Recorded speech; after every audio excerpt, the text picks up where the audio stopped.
Ulang tahunku terlewatkan lagi, tertimbun oleh perayaan mewah kakakku. Namun, saat bonus besar cair, aku tidak lagi menjadi penopang mereka. Diam-diam ku beli rumah di tepi danau.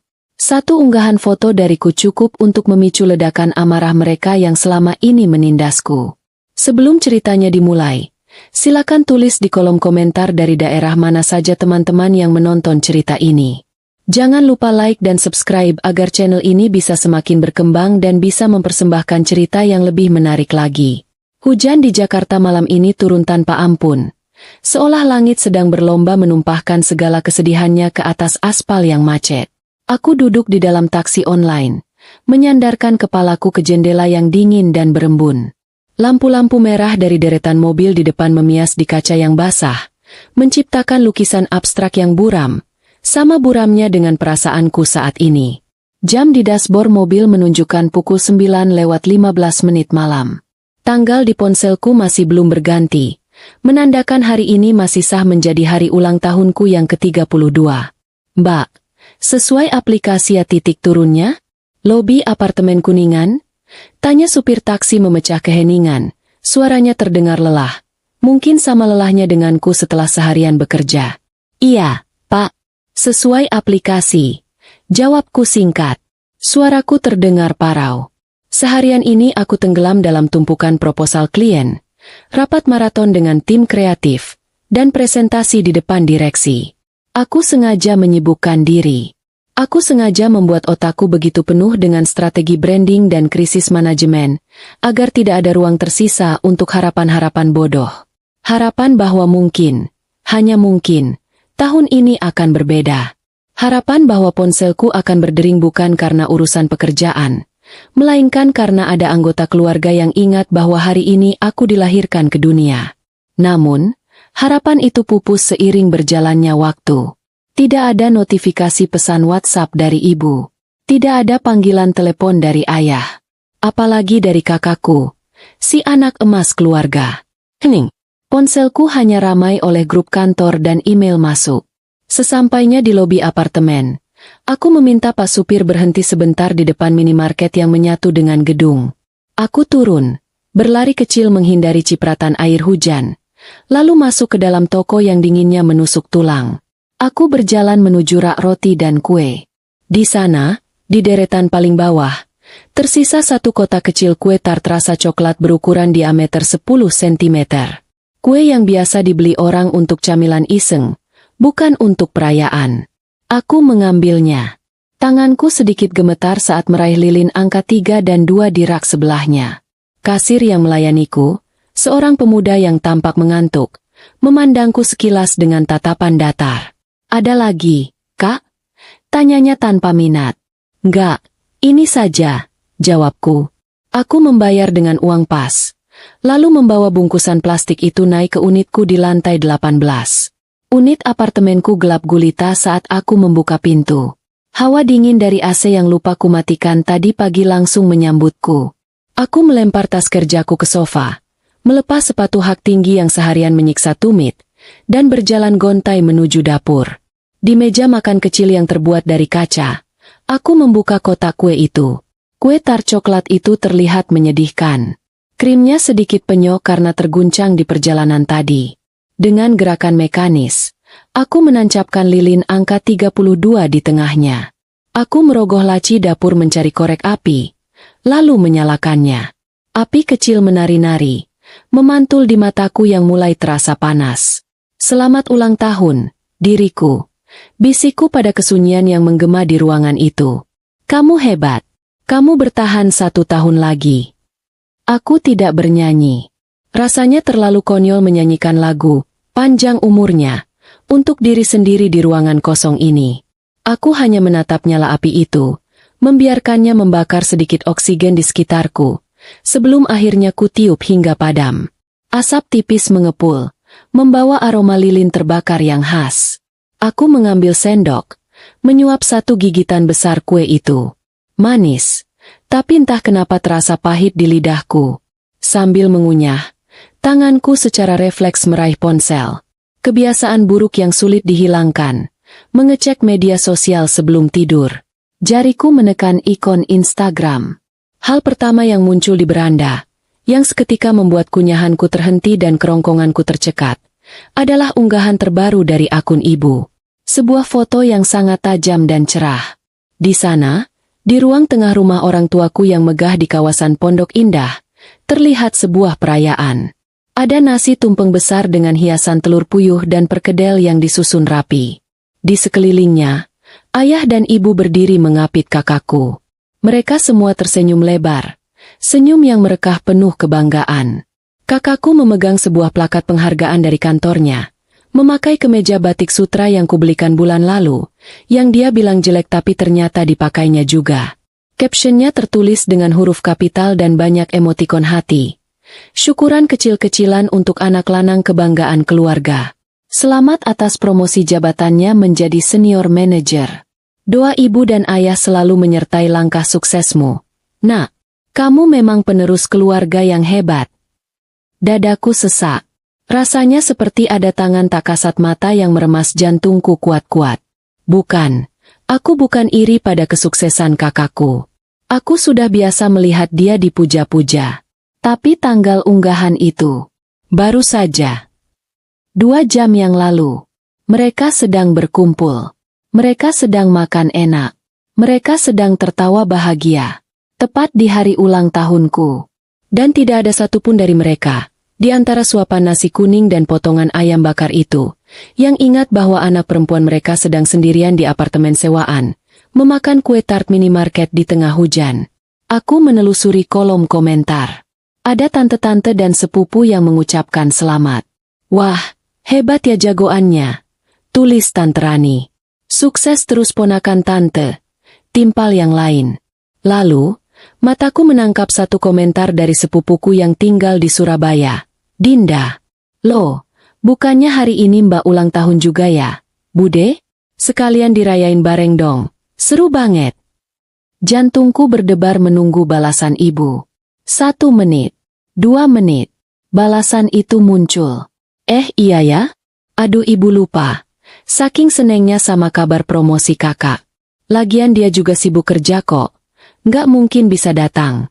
Nanti aja deh kapan-kapan. Air mataku jatuh. Bukan menetes, tapi tumpah. Ponsel itu terlepas dari genggamanku. Jatuh ke atas meja kaca dengan bunyi tak yang keras. Lupa, kataku lirih. Suaraku pecah. Selalu lupa. Ingatanku melayang ke masa lalu. Ke ulang tahun ke-17ku, di mana aku ditinggal di rumah nenek di desa karena ayah dan ibu harus menemani kakakku tes masuk universitas di luar kota. Masa depan kakakmu lebih penting, enduk. Kata ayah waktu itu tanpa rasa bersalah. Lalu saat wisuda sarjanaku, mereka datang terlambat karena harus menjemput kakakku di bandara. Membuatku harus berfoto sendirian memegang toga di depan gedung rektorat sementara teman-temanku dipeluk orang tua mereka. Bertahun-tahun aku mencoba memaklumi. Mungkin karena kakak adalah anak laki-laki pertama. Mungkin karena dia memang lebih butuh perhatian. Aku selalu berusaha menjadi anak yang tidak merepotkan. Aku belajar mandiri, mencari beasiswa, bekerja keras hingga bisa menempati posisi manajer di usia muda. Aku selalu mengirim uang bulanan, membelikan tas branded untuk ibu, jam tangan untuk ayah, bahkan menutupi cicilan mobil kakak saat dia sedang seret proyek. Aku pikir, dengan menjadi sukses dan berbakti, mereka akan melihatku. Mereka akan menghargaiku. Ternyata aku salah besar. Bagi mereka, aku hanyalah opsi. Aku adalah ban serep yang hanya diingat saat dibutuhkan. Dan dilupakan saat mereka sedang bersenang-senang. Malam ini, di ruangan apartemen yang sunyi dengan sisa kue tart yang memuakan, sesuatu dalam diriku retak. Bukan retak yang menghancurkan, tapi retak yang membuka mataku lebar-lebar. Rasa sakit yang selama ini kutekan berubah wujud. Ia tidak lagi menjadi kesedihan yang cengeng. Ia memadat, mengeras, dan berubah menjadi dingin. Aku mengusap air mata di pipi dengan kasar. Kulihat pantulan wajahku di jendela yang gelap. Mataku bengkak, maskaraku luntur, tapi tatapanku tajam. Cukup, gumamku tegas. Cukup sampai di sini aku mengemis cinta yang tidak pernah ada. Aku bangkit, membuang sisa kue itu ke tempat sampah. Aku tidak butuh perayaan menyedihkan ini. Aku berjalan ke kamar mandi, mencuci muka, dan menatap cermin. Besok adalah hari besar di kantor. Pengumuman insentif tahunan. Aku tahu kinerjaku tahun ini melampaui target. Jika perhitunganku benar, angkanya akan cukup untuk mengubah hidupku. Dan kali ini, aku bersumpah demi Tuhan, sepeser pun dari uang itu tidak akan mengalir untuk syukuran atau bantuan bagi keluarga yang bahkan tidak tahu tanggal lahirku. Malam ini adalah malam terakhir aku menangisi mereka. Mulai besok, Kinanti yang lama sudah mati. Pagi harinya, Jakarta tampak sedikit lebih cerah meski sisa-sisa genangan air masih terlihat di pinggir jalan. Aku melangkah masuk ke lobi gedung perkantoran di kawasan SCBD dengan setelan blazer warna navy favoritku dan sepatu hak tinggi yang berbunyi tegas setiap kali menyentuh lantai marmer. Tak, tak, tak. Bunyi itu seirama dengan detak jantungku yang kini terasa lebih stabil, lebih dingin. Di kantor, suasana sudah sibuk. Aroma kopi dari mesin di pantry menguar memenuhi ruangan. Beberapa staf menyapaku dengan ramah, dan aku membalasnya dengan senyum profesional terbaikku. Tidak ada yang tahu bahwa semalam wanita di hadapan mereka ini menangis sesenggukan karena kue tart seharga Rp20.000. Pagi, Bu Bos. Wah, aura hari ini beda banget. Kelihatan fierce. Sapa Jenny, sahabat sekaligus rekan kerja di divisiku. Dia sedang mengaduk oatmeal di meja kubikelnya. Harus dong, Jen. Hari ini kan hari penentuan. Jawabku sambil mengedipkan sebelah mata, berusaha terdengar santai. Jenny tertawa. Tenang aja. Gue udah intip bocoran dari HRD. Lo bakal senyum lebar sampai telinga hari ini. Benar saja. Pukul 10 pagi, sebuah notifikasi email masuk ke inboxku. Subjeknya tertulis formal. Konfidensial, pemberitahuan insentif kinerja tahunan. Tanganku sedikit berkeringat saat menggerakkan kursor mouse. Aku menarik napas panjang, menahan napas, lalu melakukan klik 2 kali. Layar menampilkan deretan angka dan kalimat formal yang panjang, tapi mataku langsung tertuju pada angka yang dicetak tebal di bagian bawah tabel. Total insentif bersih, Rp185 juta. Aku ternganga. Angkanya jauh lebih besar dari prediksiku. Rp185 juta. Ini adalah bonus terbesar yang pernah kuterima selama 7 tahun bekerja di industri ini. Kampanye besar yang kupimpin untuk klien kosmetik multinasional tahun lalu benar-benar membuahkan hasil. Ditambah dengan tabunganku yang selama ini kusimpan rapat-rapat. Jumlah ini cukup. Sangat cukup untuk mewujudkan mimpi yang selama ini hanya berani kulihat di Pinterest. Jen. Panggilku pelan, melambai pada Jenny. Dia segera meluncur dengan kursi rodanya mendekat ke mejaku. Aku memutar layar monitor agar dia bisa melihat. Mata Jenny membulat sempurna. Dia membekap mulutnya sendiri agar tidak berteriak. Gila! Gila lo, Kin. Ini sih bukan cuma buat beli tas baru. Ini bisa buat beli saham toko tasnya. Bisiknya heboh. Aku tersenyum. Kali ini tulus. Rasa bangga menjalar hangat di dadaku.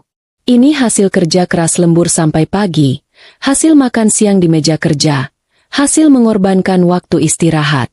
Ini milikku. Traktir. Nanti siang kita makan all you can eat yang paling mahal. Seru Jenny sambil menepuk bahuku. Namun, kegembiraan itu terusik getaran ponsel di atas meja. Layar menyala, menampilkan nama yang dulu selalu kuharapkan muncul. Tapi sekarang justru membuat perutku mulas. Ibu.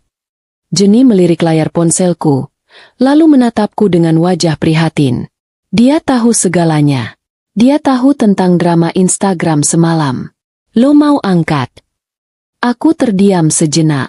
Jika aku tidak mengangkatnya, ibu akan menelepon ke telepon kantor, atau meneror Jenny, atau lebih parah lagi, datang ke lobi seperti tahun lalu saat dia butuh uang untuk renovasi dapur. Gue angkat, kataku datar. Aku memberi isyarat pada Jenny bahwa aku butuh privasi. Jenny mengangguk dan kembali ke mejanya. Aku menggeser tombol hijau, menempelkan ponsel ke telinga tanpa mengucapkan sepatah kata pun. Halo? Kinanti? Kamu kok lama banget sih angkat telepon ibu? Lagi sibuk ya? Suara ibu terdengar renyah, riang, dan penuh basa-basi yang manis. Nada suara yang hanya dia gunakan kalau ada maunya. Iya, Bu. Lagi kerja. Ada apa? Jawabku singkat. Duh, kamu ini, sama orang tua kok kaku banget. Gini loh. Nak, ibu dengar dari Tante Sari. Katanya di kantor kamu bonus tahunan sudah cair ya hari ini? Tante Sari kan anaknya kerja di bagian keuangan kantor pusatmu. Jadi dia tahu jadwalnya.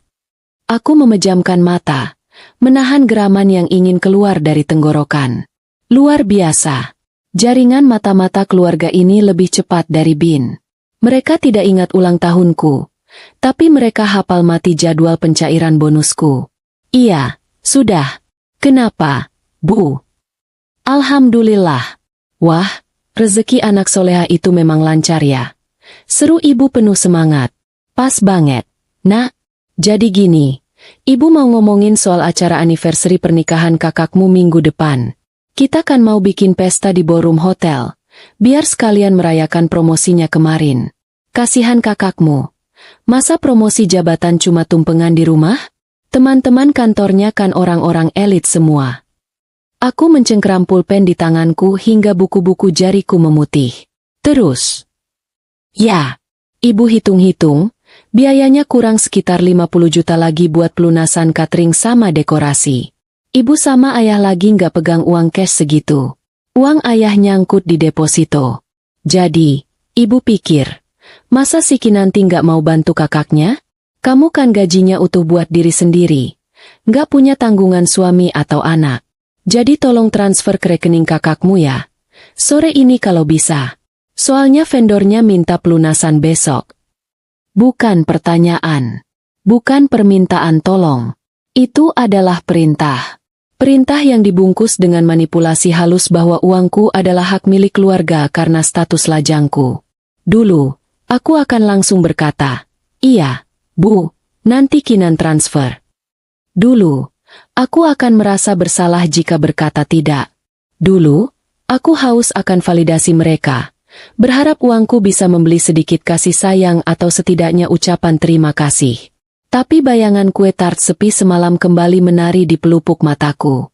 Bayangan foto mereka tertawa bahagia tanpa aku. Nggak bisa, Bu. Jawabku. Suaraku tenang, tapi tegas. Hening sejenak di ujung telepon. Ibu sepertinya tidak percaya dengan apa yang baru saja dia dengar. Apa? Sinyal kamu jelek. Nak, ibu nggak dengar. Aku bilang, nggak bisa, Bu. Aku nggak bisa transfer 50 juta. Ulangku, lebih jelas. Nada suara ibu berubah drastis. Kehangatan palsu itu menguap seketika. Digantikan oleh nada tinggi yang melengking. Maksud kamu apa nggak bisa? Kamu barusan dapat bonus ratusan juta kan? Jangan bohong sama ibu. Tante Sari bilang bonus level manager itu besar. Memang besar, Bu. Tapi uangnya sudah terpakai. Jawabku berbohong, atau lebih tepatnya, mendoakan rencana masa depanku. Terpakai buat apa? Kamu kan gak punya cicilan rumah. Mobil juga kantor yang kasih. Kamu jangan pelit sama keluarga sendiri ya. Kinanti, durhaka kamu kalau menyembunyikan rezeki dari orang tua dan kakak kandung. Kata-kata, durhaka, itu meluncur begitu mudah. Senjata pamungkas yang selalu mereka gunakan untuk menekanku. Dulu kata itu bisa membuatku menangis dan memohon ampun. Sekarang, kata itu terdengar kosong. Bu, potongku sebelum ibu sempat mencerocos lebih panjang. Kemarin aku ulang tahun. Ibu terdiam lagi. Gagap. Ya terus kenapa? Masalah ulang tahun aja diungkit-ungkit. Ibu kan sudah bilang lupa. Kamu ini pendendam banget jadi orang. Bukan dendam, Bu. Cuma sadar diri. Kataku. Maaf ya, Bu. Aku harus kembali rapat. Uangnya nggak ada. Bilang sama kakak, kalau mau pesta mewah, pakai gaji senior manajernya yang hebat itu. Assalamualaikum. Aku memutus sambungan telepon sepihak. Sesuatu yang belum pernah kulakukan seumur hidupku. Tanganku gemetar. Bukan karena takut, tapi karena adrenalin yang membanjiri tubuhku. Rasanya melegakan. Rasanya seperti baru saja memotong rantai besi yang melilit leherku selama puluhan tahun. Ponselku langsung berdering lagi. Nama, Ibu, muncul. Aku mirejeknya. Muncul lagi. Rejek lagi. Lalu pesan WhatsApp masuk bertubi-tubi. Ibu, angkat telepon Ibu. Dasar anak tidak tahu diri. Ibu, awas ya kamu kalau tidak transfer. Ibu nggak ridho.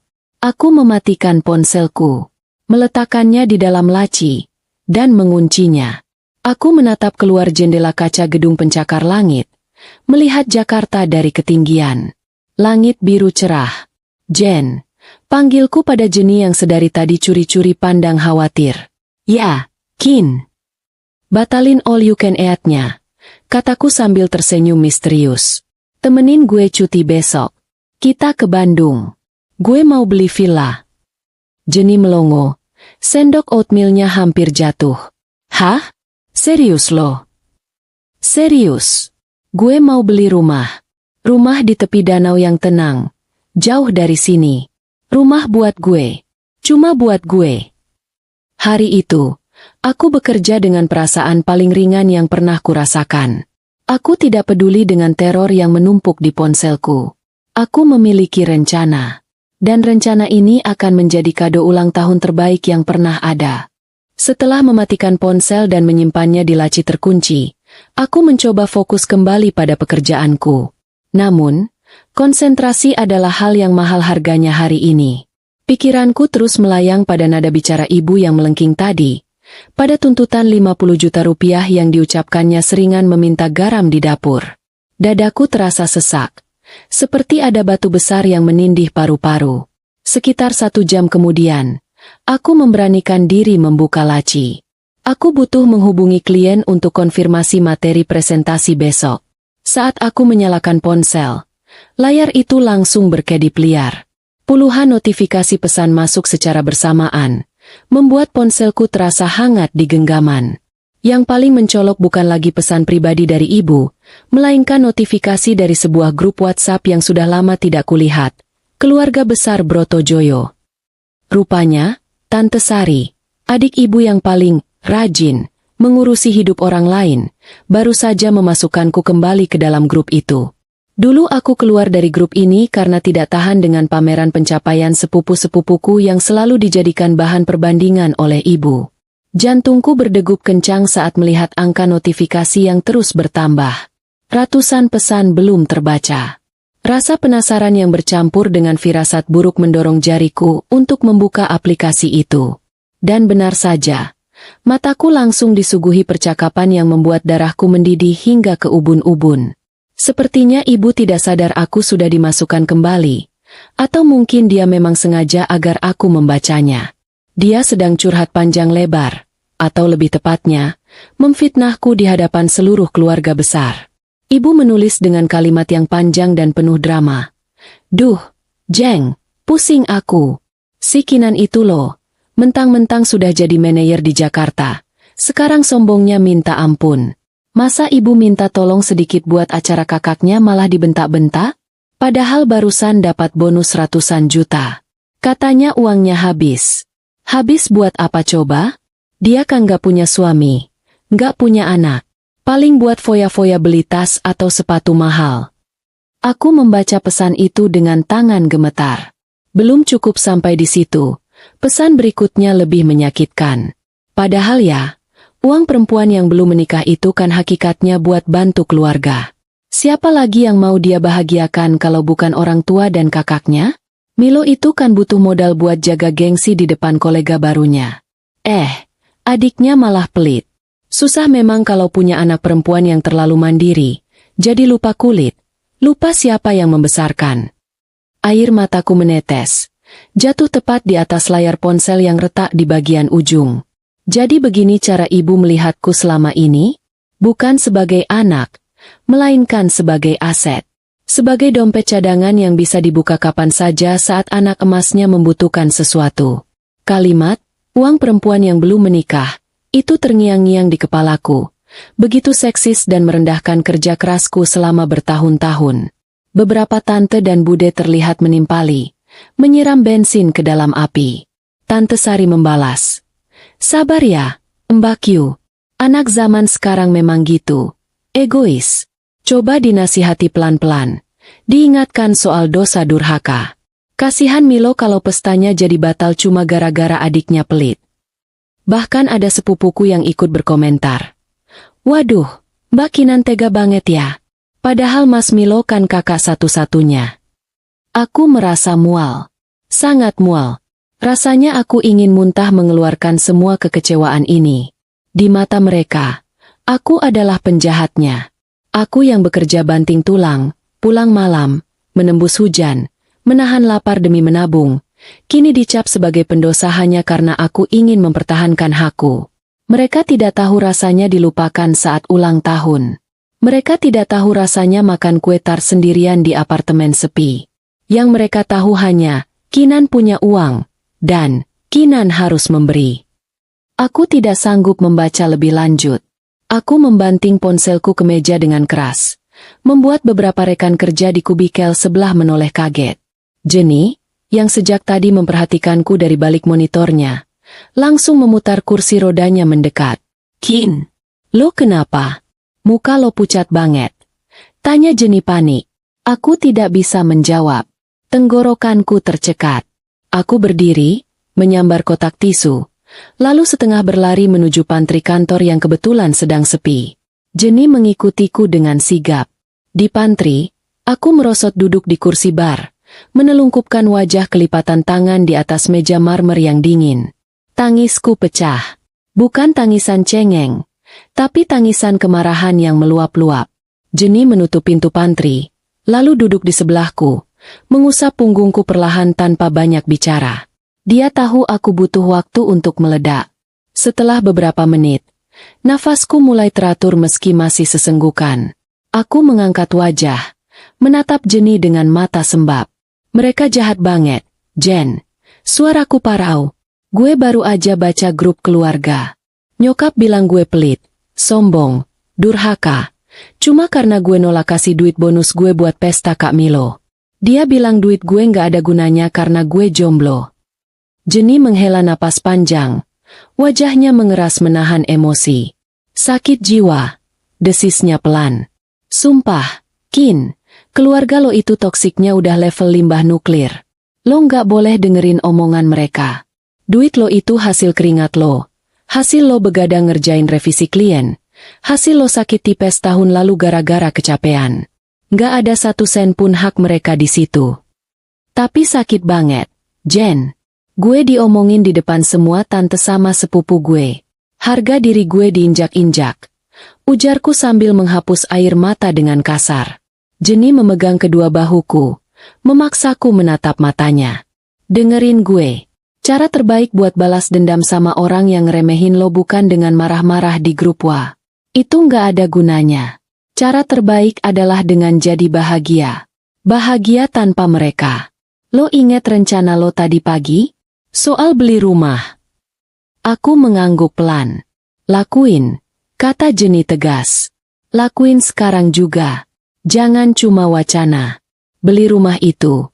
Bikin istana lo sendiri. Biarin mereka gonggong di grup WA sampai jempol mereka keriting. Lo nggak butuh validasi dari orang-orang yang bahkan nggak inget hari lahir lo. Lo punya gue. Lo punya temen-temen di sini yang sayang sama lo apa adanya. Bukan karena duit lo." Kata-kata Jenny seperti air dingin yang menyiram bara api di kepalaku.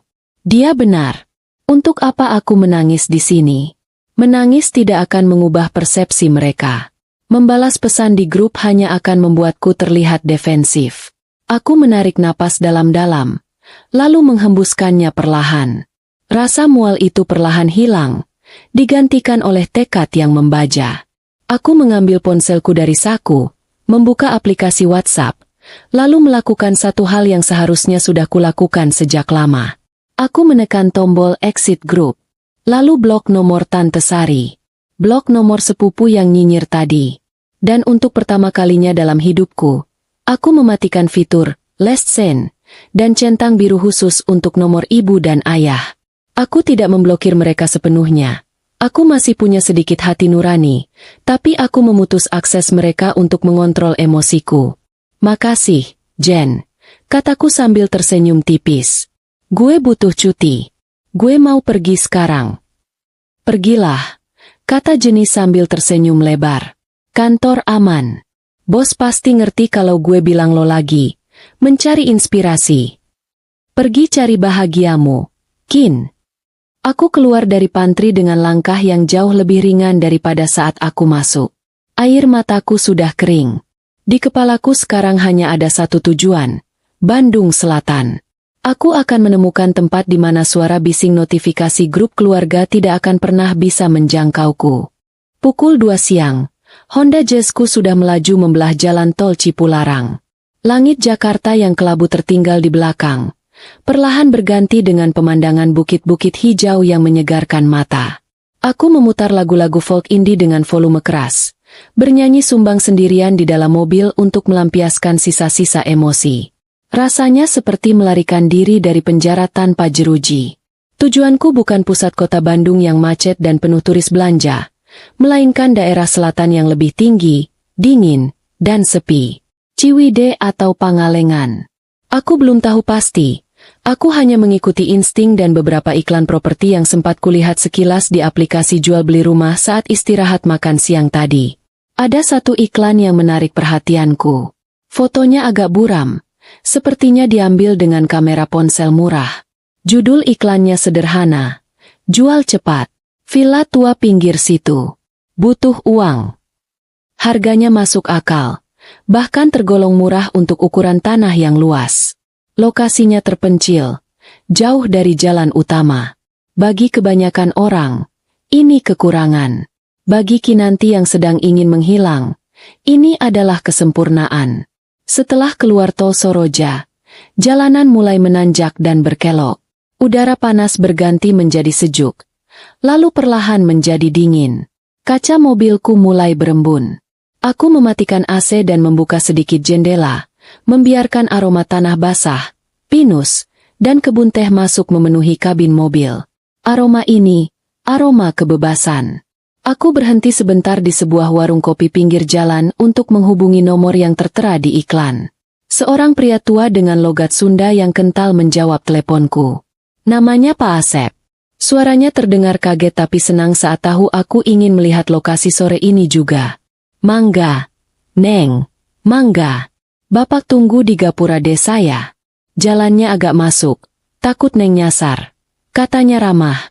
Setengah jam kemudian, aku bertemu Pak Asep. Beliau menaiki motor bebek tua, memandu mobilku melewati jalanan desa yang berbatu namun asri.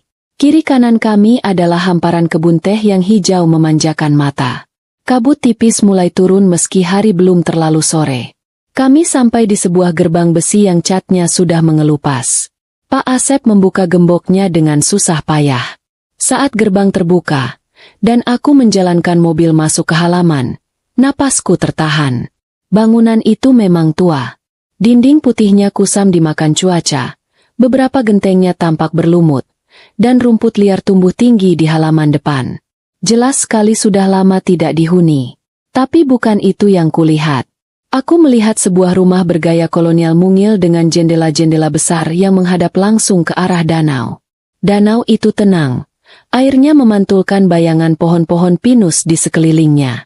Tidak ada rumah lain yang berdempetan. Hanya ada suara jangkrik, desau angin di pepohonan, dan gemericik air. Aku turun dari mobil. Sepatu ketsku memijak rumput basah. Udara di sini sangat dingin, membuatku harus merapatkan jaket. Pak Asep menghampiriku dengan senyum sungkan. Maaf ya, Neng, rumahnya berantakan. Ini peninggalan orang tua Bapak. Sudah 2 tahun kosong. Anak-anak Bapak nggak ada yang mau urus. Maunya uang mentah aja buat bagi waris. Jelas Pak Asep jujur. Aku tersenyum miris. Cerita tentang keluarga dan uang sepertinya ada di mana-mana. Bedanya, Pak Asep menjual ini untuk membagikan warisan. Sementara aku membeli ini untuk lari dari keluargaku yang gila warisan padahal orang tuanya masih hidup. Boleh saya lihat dalam, Pak? Silakan, Neng. Kami masuk. Aroma debu dan kayu tua menyambutku. Lantainya masih tegel kunci antik yang cantik, meski kotor. Ruang tengahnya luas dengan perapian batu yang sepertinya masih berfungsi. Ada 2 kamar tidur yang cukup besar, dapur mungil, dan teras belakang yang astaga. Aku berdiri di teras belakang yang lantainya terbuat dari kayu ulin.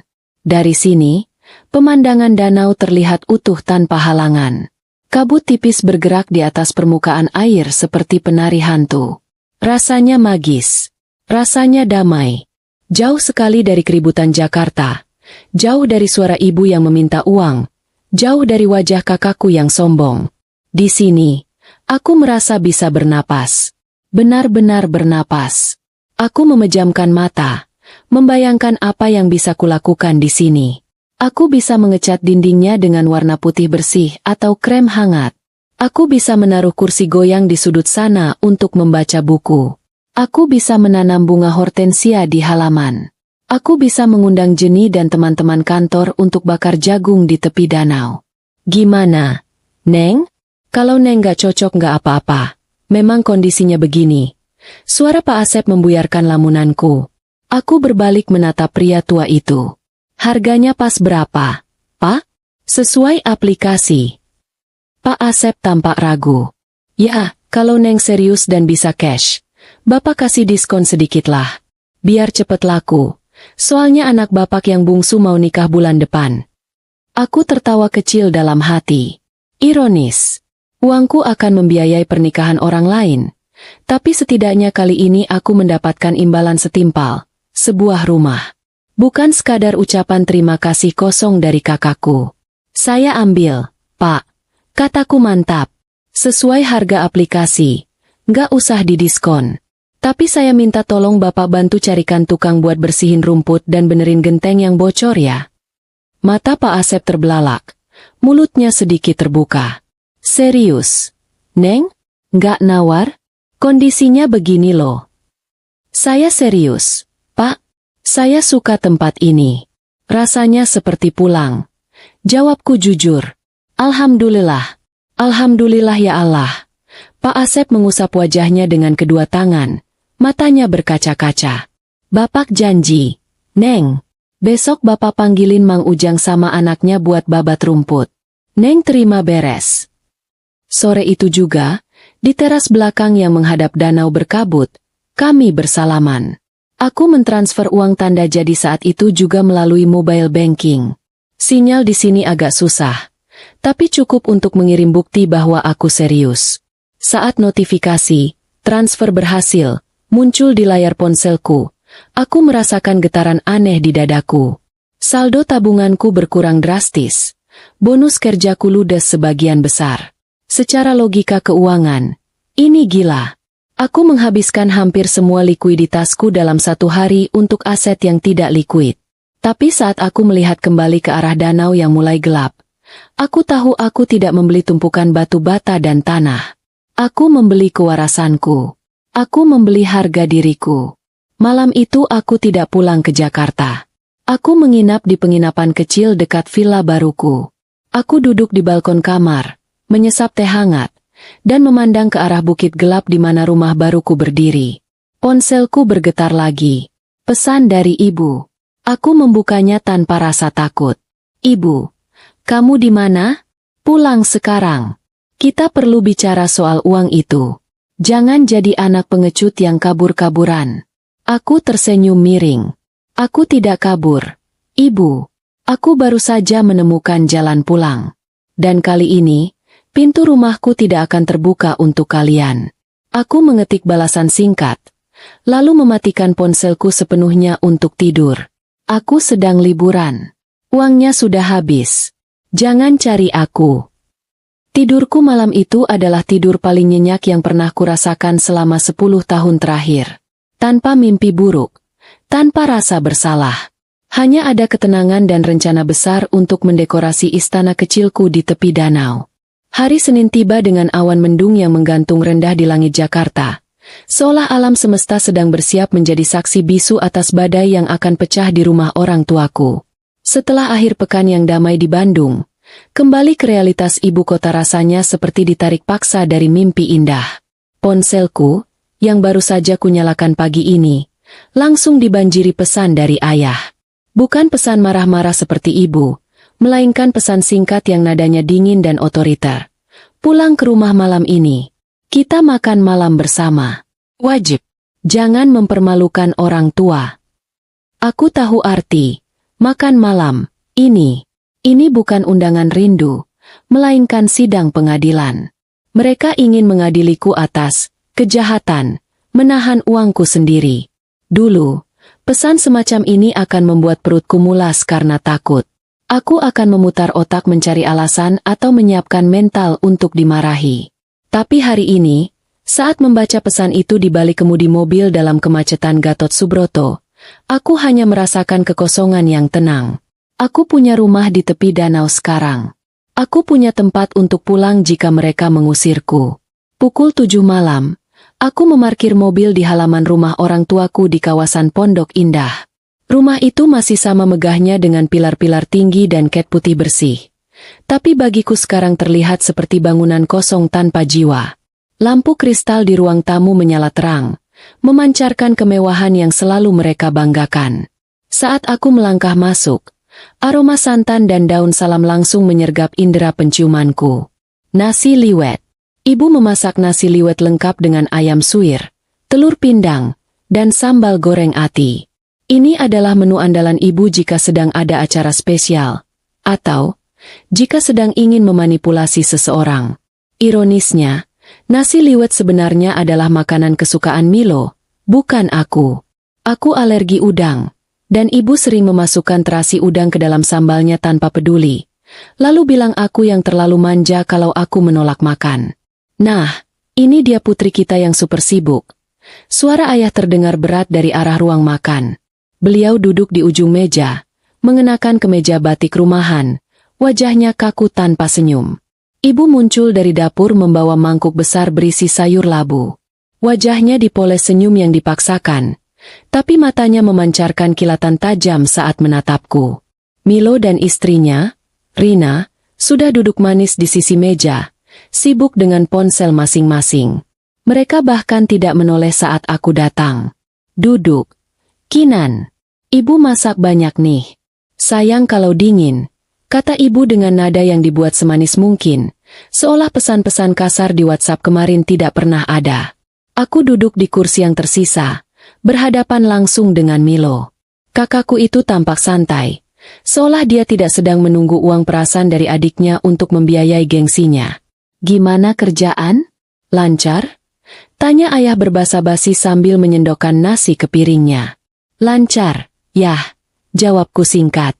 Aku mengambil sedikit nasi putih dan ayam suwir, menghindari sambal yang baunya menyengat. Hening sejenak. Hanya denting sendok beradu dengan piring keramik mahal yang terdengar. Suasana di meja makan itu begitu tegang. Udaranya terasa padat hingga sulit bernapas.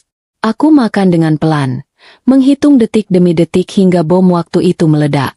Dan benar saja, baru 5 menit berlalu, Milo meletakkan sendoknya. Dia berdeham, lalu menatapku dengan tatapan meremehkan. Dek, lo jangan kekanak-kanakan deh. Masa di telepon ibu nggak diangkat? Uang nggak dibales? Lo kira lo siapa? Artis. Sindir Milo.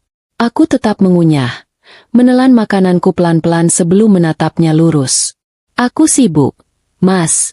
Bukan artis, tapi pekerja. Orang yang cari duit sendiri, bukan minta sama orang tua. Wajah Milo memerah padam. Rina, istrinya, menyenggol lengan Milo, memberi kode agar suaminya tenang. Ayah langsung mengambil alih. Dia meletakkan serbet di meja dengan gerakan tegas. Sudah, jangan ribut di meja makan. Kinan, ayah panggil kamu ke sini bukan untuk berdebat.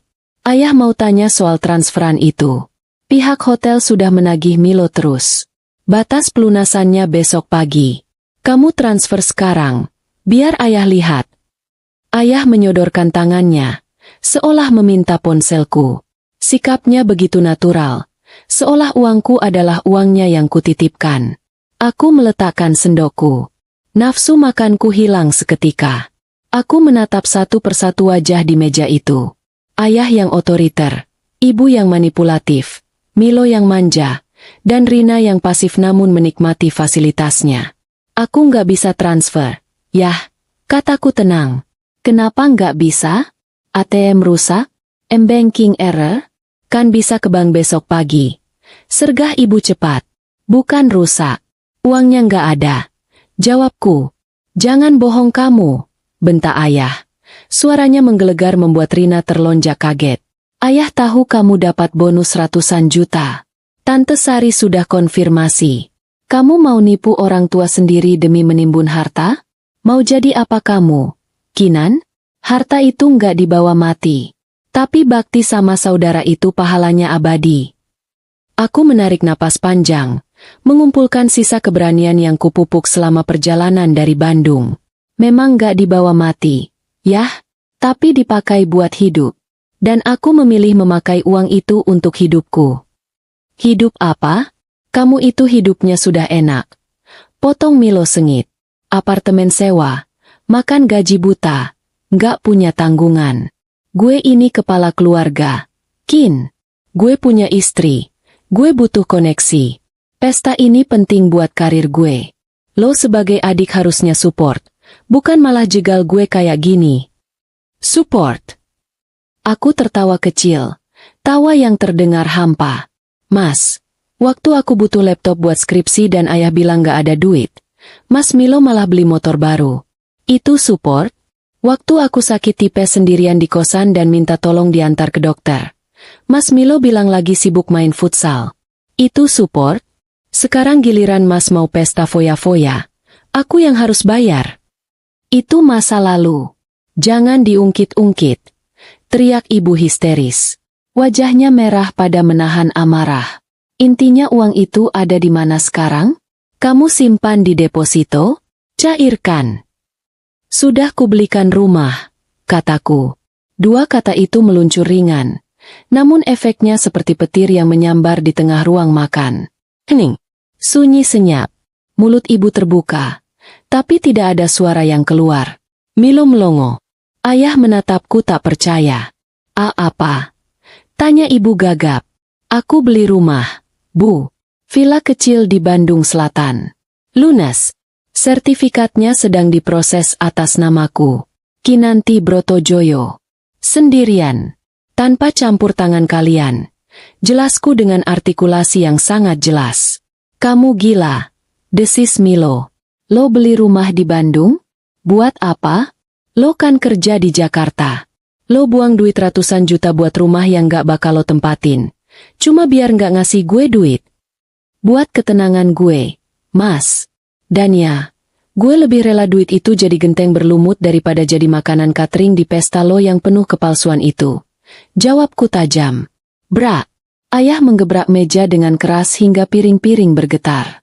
Kurang ajar. Anak tidak tahu diuntung. Siapa yang mengajarkan kamu jadi egois begini? Kamu lebih mementingkan ego kamu daripada kehormatan keluarga? Kalau pesta Milo batal, kita semua malu. Kamu mau bikin ayah jantungan. Kalau kehormatan keluarga ini dibangun di atas penderitaan aku, biar saja runtuh. Yah, balasku. Aku bangkit berdiri. Kakiku gemetar tapi aku paksa untuk tegak. Selama ini aku diam. Aku ngalah. Aku selalu jadi yang kedua setelah Mas Milo. Ulang tahunku kemarin? Nggak ada yang ingat. Kalian pesta tumpengan buat Mas Milo. Sakit. Yah, sakit, Bu. Tapi aku sadar, kalau aku nggak sayang sama diriku sendiri, nggak ada yang bakal sayang sama aku di rumah ini. Kinan, duduk. Ibu belum selesai bicara. Pekik ibu sambil menunjuk wajahku. Air mata buaya mulai menggenang di matanya. Kalau kamu keluar dari pintu itu tanpa transfer uang, jangan anggap ibu ini ibumu lagi. Ibu nggak sudi punya anak pelit kayak kamu. Ancaman itu. Ancaman yang dulu paling kutakuti. Dulu aku akan berlutut dan minta maaf. Tapi malam ini, di hadapan nasi liwet yang mulai dingin, aku melihat mereka apa adanya. Parasit emosional. Baik, Bu, kataku pelan, nyaris berbisik. Kalau itu mau ibu, anggap saja bonus kemarin itu pesangon terakhirku sebagai anak kalian. Mulai sekarang, Urus gengsi Mas Milo sendiri. Aku membalikkan badan, berjalan menuju pintu keluar. Di belakangku, terdengar suara gelas pecah dibanting, entah oleh ayah atau Milo. Terdengar tangisan histeris ibu yang memanggil namaku dengan serapah. Aku tidak menoleh. Aku terus berjalan, melewati ruang tamu yang megah, membuka pintu depan, dan melangkah keluar ke halaman. Hujan gerimis mulai turun lagi, membasahi wajahku. Aku masuk ke dalam mobil, mengunci pintu, dan menyalakan mesin. Tanganku mencengkeram setir kuat-kuat. Bukan karena sedih, tapi karena aku berhasil. Aku berhasil mengatakan, tidak, di wajah mereka. Saat mobilku meninggalkan pelataran rumah mewah itu, aku melihat spion. Tidak ada yang mengejar. Mereka terlalu sibuk dengan kemarahan dan ego mereka sendiri. Aku menyalakan wiper, menyapu air hujan yang menghalangi pandangan, seolah menyapu bersih masa laluku yang kelam di rumah itu. Malam ini, aku kembali ke apartemenku yang sepi, tapi hatiku tidak pernah seramai ini dengan rasa lega. Kemenangan kecilku di meja makan ternyata memicu perang terbuka. Keluarga Brotojoyo tidak terbiasa kalah, apalagi kalah oleh anak perempuan yang selama ini mereka anggap penurut. Keesokan harinya, teror itu dimulai. Pagi-pagi sekali, saat aku baru sampai di lobi kantor di SCBD, resepsionis memanggilku dengan wajah cemas. Bu Kinan, maaf, ada tamu di lobi, katanya kakaknya ibu. Beliau agak ribut, Bu. Memaksa mau naik ke lantai atas tapi tidak punya kartu akses. Jantungku berdesir. Milo, dia benar-benar datang. Dia pasti putus asa karena tenggat waktu pembayaran catering jatuh hari ini. Bilang saya sedang meeting luar. Jangan biarkan dia naik. Kalau dia bikin keributan, panggil security. Jangan ragu. Perintahku tegas pada resepsionis lewat telepon internal. Aku mengintip dari balkon lantai 2 yang menghadap ke lobi. Di sana, kulihat Milo dengan kemeja kerjanya yang rapi tapi wajahnya kusut, sedang berdebat dengan satpam. Dia menunjuk-nunjuk ke arah lift. Gestur tubuhnya arogan, khas anak manja yang keinginannya tidak terpenuhi. Beberapa orang yang lewat menoleh, berbisik-bisik. Aku merasa malu, tentu saja. Tapi rasa malu itu tertutup oleh rasa muak. Aku memotret kejadian itu diam-diam dari atas. Oke, siapa tahu aku butuh restraining order suatu hari nanti. Akhirnya, 2 orang security bertubuh tegap menggiring Milo keluar gedung. Dia terlihat berteriak-teriak, mungkin memaki namaku, tapi kaca tebal gedung ini meredam suaranya. Aku menghela napas lega. Kantor adalah benteng pertahananku, dan untungnya sistem keamanan di sini tidak peduli siapa bapaknya Milo. Namun, serangan fisik yang gagal itu berubah menjadi serangan digital. Siang harinya, Jenny memperlihatkan ponselnya padaku saat jam makan siang. Kin, lo harus lihat ini. Sepupu lo yang namanya Dinda, dia bikin status di Facebook sama Instagram. Gak nyebut nama sih, tapi hashtagnya jahat banget. Adik durhaka kacang lupa kulit, kata Jenny geram. Aku membaca sekilas tangkapan layar itu. Ceritanya diputar balikan. Dinda menulis seolah-olah orang tuaku sedang sakit keras dan butuh biaya pengobatan. Tapi aku malah menghamburkan uang untuk beli properti. Kolom komentarnya penuh dengan hujatan dari orang-orang yang tidak tahu kebenarannya. Biarin aja, Jen, kataku sambil mengaduk saladku tanpa minat. Makin gue tanggepin, makin seneng mereka. Itu kan yang mereka mau? Bikin gue panas terus akhirnya nyerah dan transfer duit. Tapi ini pencemaran nama baik. Kin, protes Jenny. Gue nggak peduli nama baik gue di mata keluarga besar yang toksik. Yang penting di mata Tuhan dan bank, gue bersih. Jawabku. Lagian, gue punya proyek yang lebih penting daripada ngurusin drama mereka. Proyek apa? Renovasi villa. Gue mau kesana lagi weekend ini. Lo mau ikut? Gue butuh tenaga buat ngecat dinding.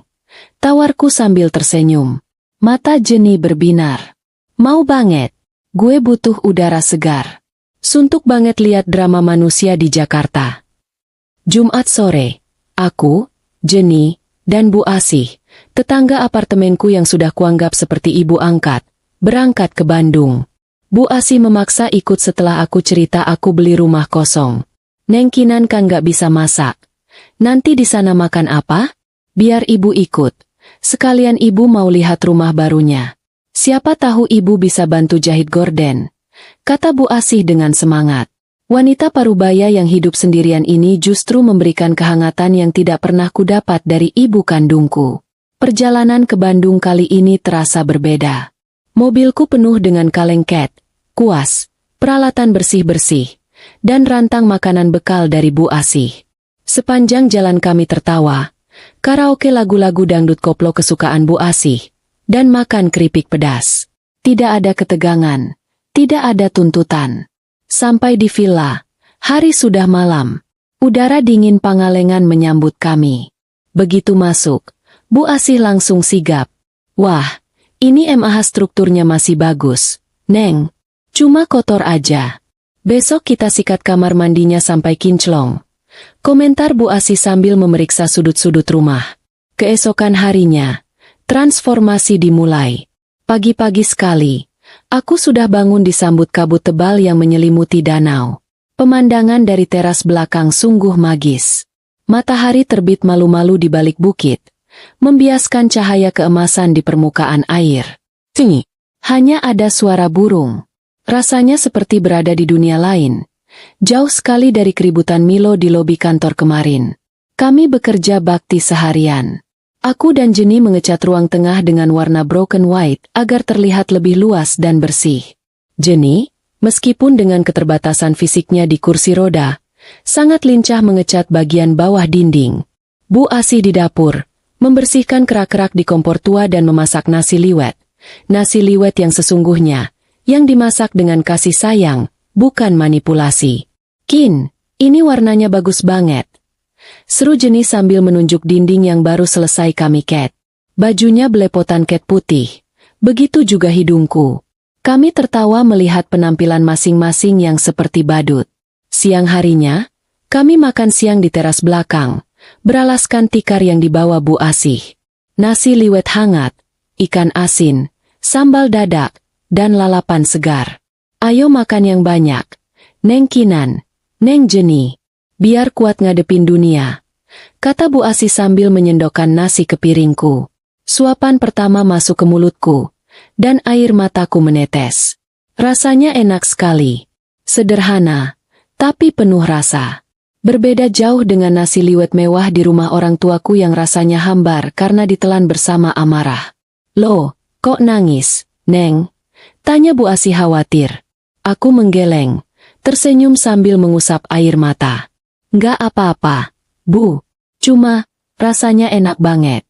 Makasih ya, Bu. Ibu baik banget sama Kinan. Bu Asih tersenyum teduh, mengusap kepalaku dengan tangan yang kasar karena kerja keras tapi hangat. Ibu MAH seneng nemenin Neng Kinan. Neng Kinan anak baik. Pantes dapet bahagia. Kata-kata itu meresap ke dalam hatiku, menyembuhkan luka-luka yang ditorehkan keluargaku. Di sini, di rumah tua yang catnya belum kering sempurna ini, aku menemukan definisi keluarga yang sebenarnya.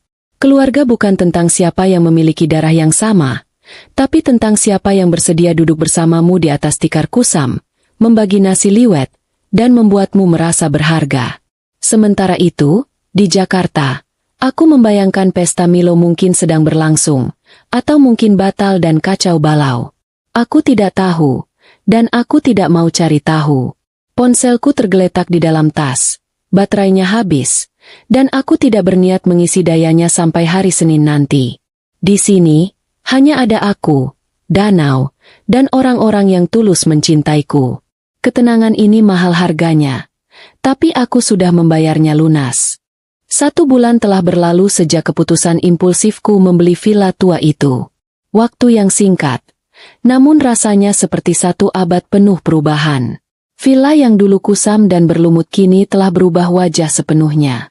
Dindingnya kini berwarna putih gading yang hangat, memantulkan cahaya matahari pagi dengan lembut. Atap bocor sudah ditambal, rumput liar di halaman sudah diganti dengan hamparan rumput Jepang yang rapi, dan yang paling membanggakan, aku menanam deretan bunga hortensia biru di sepanjang jalan setapak menuju danau. Hari ini adalah hari Sabtu yang cerah di Pangalengan. Langit biru bersih tanpa awan, dan udara sejuk pegunungan terasa segar di paru-paru. Hari ini juga adalah hari yang kunantikan, syukuran rumah baruku. Aku tidak mengundang banyak orang. Tidak ada pejabat, tidak ada kolega bisnis yang harus dijilat, tidak ada keluarga besar yang hobi nyinyir. Undangan ini hanya kusebar terbatas untuk mereka yang benar-benar ada di sisiku saat aku jatuh. Jenny, Bu Asih, dan beberapa teman satu tim di kantor yang loyalitasnya sudah teruji badai deadline. Wah, Kin, ini seriusan villa lo? Sumpah, ini estetik banget. Kalau masuk majalah desain interior pasti laku keras. Seru Dito, desainer grafis kantorku, begitu turun dari mobil travel yang kusewa khusus untuk menjemput mereka. Aku tertawa renyah, menyambut mereka di teras depan. Bisa aja lo, Dit. Masuk. Yuk, Bu Asih udah masak banyak banget di belakang. Suasana di halaman belakang villa begitu hidup. Kami tidak menyewa catering mahal atau event organizer. Kami menggelar tikar anyaman lebar di atas rumput, tepat di tepi danau.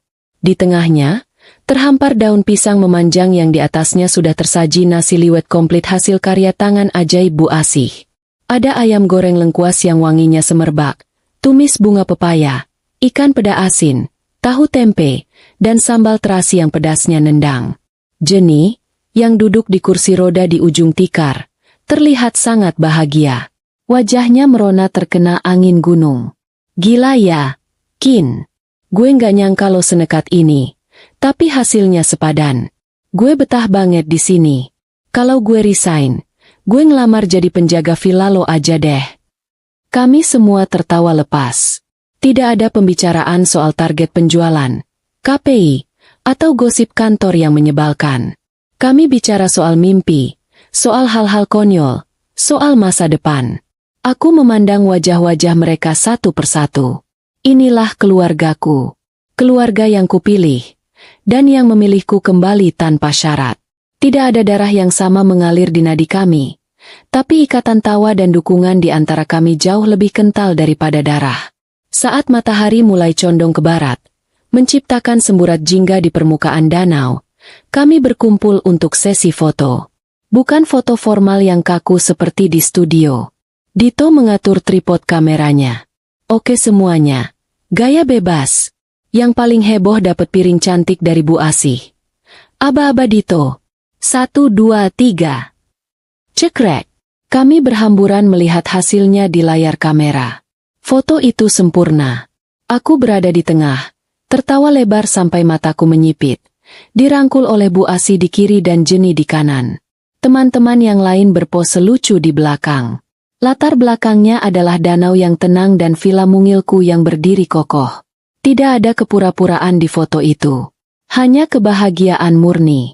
Malam harinya, setelah semua orang pulang dan suasana kembali hening, aku duduk sendirian di teras ditemani secangkir teh chamomile. Iseng, aku membuka ponselku. Aku memilih foto terbaik tadi sore, lalu mengunggahnya ke Instagram dan status WhatsApp. Aku mengetik caption dengan jari yang mantap, tanpa keraguan sedikit pun. Rumahku, hasil keringatku, kebahagiaanku. Ternyata benar, rumah bukan sekadar bangunan, tapi tempat di mana hatimu dihargai. Terima kasih untuk keluarga baruku yang luar biasa. Kado ulang tahun terbaik untuk diriku sendiri. Aku menekan tombol post. Reaksinya instan. Teman-teman kantor, klien, bahkan teman-teman lama membanjiri kolom komentar dengan ucapan selamat dan doa. Hati terasa hangat membaca dukungan mereka. Namun, aku tahu siapa penonton setiaku yang sebenarnya. Benar saja, hanya berselang 10 menit. Notifikasi dari grup keluarga yang sudah kutinggalkan. Tapi rupanya Tante Sari memasukkanku lagi secara diam-diam. Mulai ramai. Kali ini aku tidak keluar. Aku ingin melihat reaksi mereka. Ternyata, ada mata-mata yang melakukan screenshot postinganku dan mengirimnya ke grup. Sepupu iri. Wah, Mbak Kinan beneran beli villa? Bagus banget tempatnya. Pantesan duitnya dibilang abis. Sayang banget yang gak ngundang keluarga sendiri. Tante Sari. Kinan, Itu villa kamu? Kok tante nggak dikasih tahu lokasinya? Kapan-kapan tante mau nginep dong sama keluarga. Gratis kan buat keluarga. Aku tersenyum sinis. Baru melihat foto rumah bagus. Tiba-tiba mereka ingat kalau aku keponakan mereka. Tiba-tiba kata, gratis, muncul. Lalu, pesan dari ibu muncul. Singkat, tapi aku bisa merasakan getaran amarah di setiap hurufnya. Ibu, kamu senangnya pamer di atas penderitaan kakakmu? Asal kamu tahu, pesta Milo kemarin berantakan. Makanannya kurang karena cateringnya dikurangi. Tamunya banyak yang komplain. Ayahmu sampai sakit mikirin utang kartu kredit buat nutupin malu. Puas kamu? Aku membaca pesan itu berulang kali. Milo pestanya gagal? Ayah berhutang? Rasa bersalah mencoba menyusup masuk ke hatiku. Kebiasaan lama sebagai anak penurut. Tapi kemudian aku melihat ke sekelilingku. Ke dinding villa yang kokoh. Ke danau yang tenang. Mereka yang memilih gengsi. Mereka yang harus bayar harganya. Bukan aku. Aku tidak membalas pesan ibu. Aku hanya menatap layar itu. Lalu mematikannya. Malam ini terlalu indah untuk dirusak oleh drama mereka. Biarlah mereka dengan kemarahan mereka. Dan aku dengan kedamaianku. Langit Pangalengan malam itu bertabur bintang. Seolah ikut merayakan kemerdekaanku. Seminggu setelah syukuran rumah, sebuah pesan masuk dari ayah. Nadanya berbeda. Tidak ada perintah. Tidak ada bentakan. Hanya permohonan yang terdengar lelah. Kinan, pulanglah sebentar. Ayah dan ibu mau bicara. Bukan soal uang. Kami janji. Cuma mau meluruskan semuanya sebelum hubungan ini putus selamanya. Pesan itu menggangguku. Sebagian diriku ingin mengabaikannya. Membiarkan mereka membusuk dalam penyesalan. Tapi sebagian lagi, bagian kecil dari Kinan kecil yang merindukan kasih sayang orang tua, ingin menutup buku ini dengan benar. Aku tidak mau menghilang seperti pengecut. Aku ingin mereka tahu persis kenapa aku pergi. Hari Rabu, aku mengambil cuti setengah hari dan menyetir ke Jakarta. Sebelum berangkat, aku mampir ke gudang apartemenku. Aku membongkar kotak-kotak lama yang berdebu, mencari satu benda spesifik. Sebuah album foto tua bersampul biru pudar. Album yang kusimpan rapi sejak SD. Saksi bisu masa kecilku. Aku tiba di rumah orang tuaku sore hari.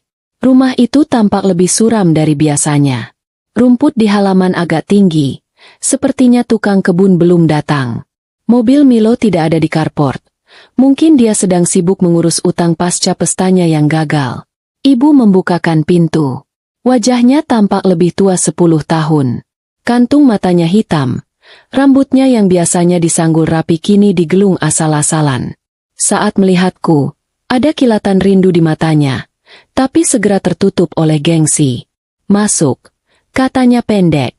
Di ruang tengah, ayah duduk di sofa kulit favoritnya. Dia tidak sedang membaca koran seperti biasa.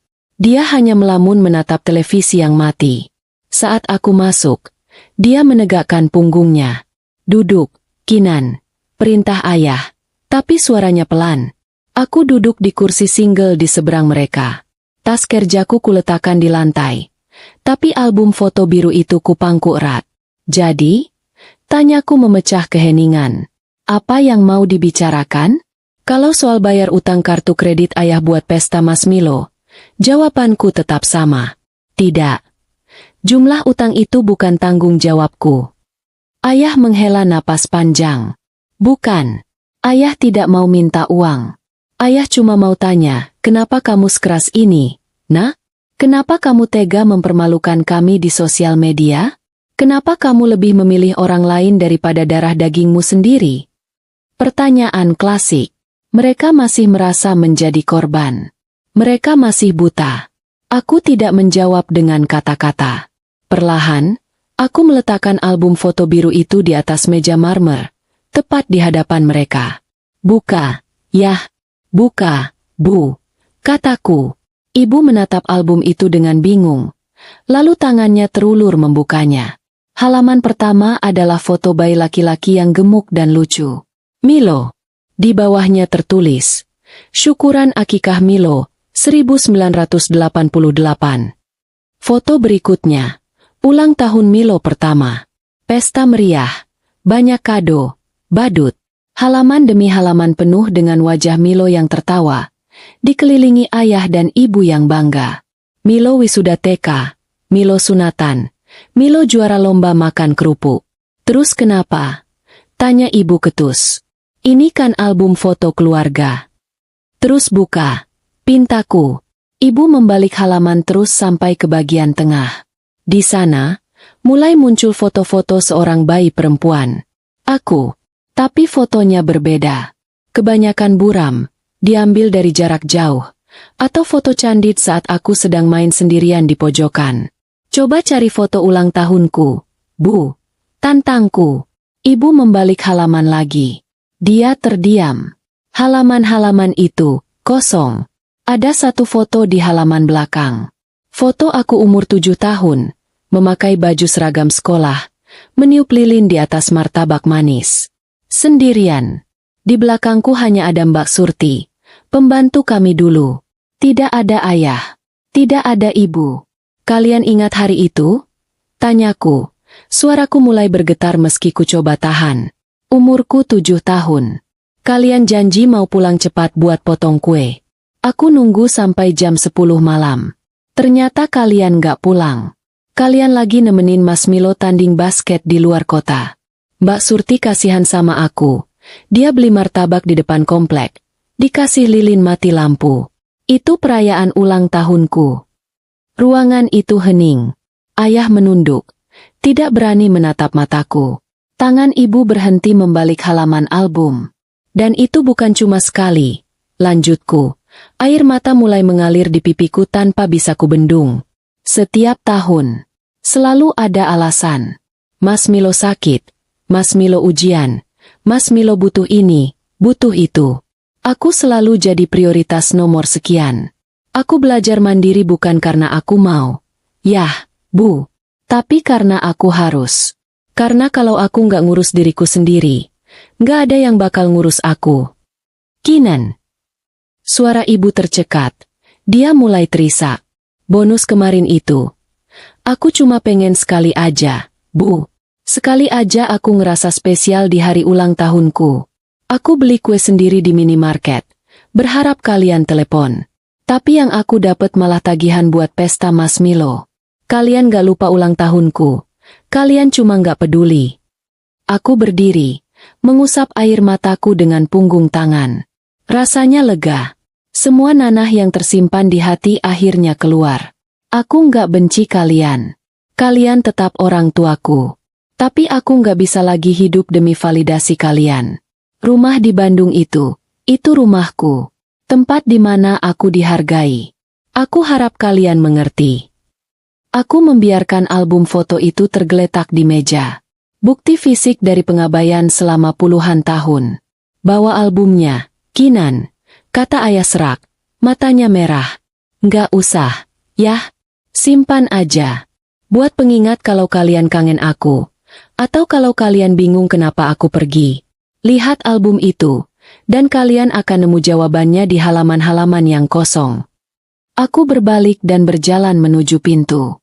Kali ini langkahku ringan. Tidak ada beban di pundakku. Kinan. Maafkan ibu, nak. Teriakan ibu pecah di belakangku. Disusul suara tangisan yang menyayat hati. Aku berhenti sejenak di ambang pintu. Tapi aku tidak menoleh. Aku sudah memaafkan ibu. Tapi maaf saja nggak cukup buat ngalihin rasa sakitnya. Aku butuh waktu, Bu. Jaga kesehatan kalian. Aku keluar dari rumah itu, masuk ke mobilku, dan langsung tancap gas. Aku tidak kembali ke apartemen. Aku mengarahkan mobilku langsung ke tol Cipularang. Ke Bandung. Langit senja berwarna ungu kemerahan mengiringi perjalananku. Di kejauhan, aku membayangkan villa kecilku di tepi danau. Di sana ada dingin yang menenangkan. Ada bunga hortensia yang mulai mekar. Dan ada pintu yang kuncinya hanya aku yang pegang. Aku menyalakan radio. Sebuah lagu Upbeat diputar. Aku tersenyum. Kali ini senyum yang benar-benar lepas. Cerita sedih Kinanti di Jakarta sudah selesai. Bab baru di tepi danau baru saja dimulai. Dan aku penulisnya.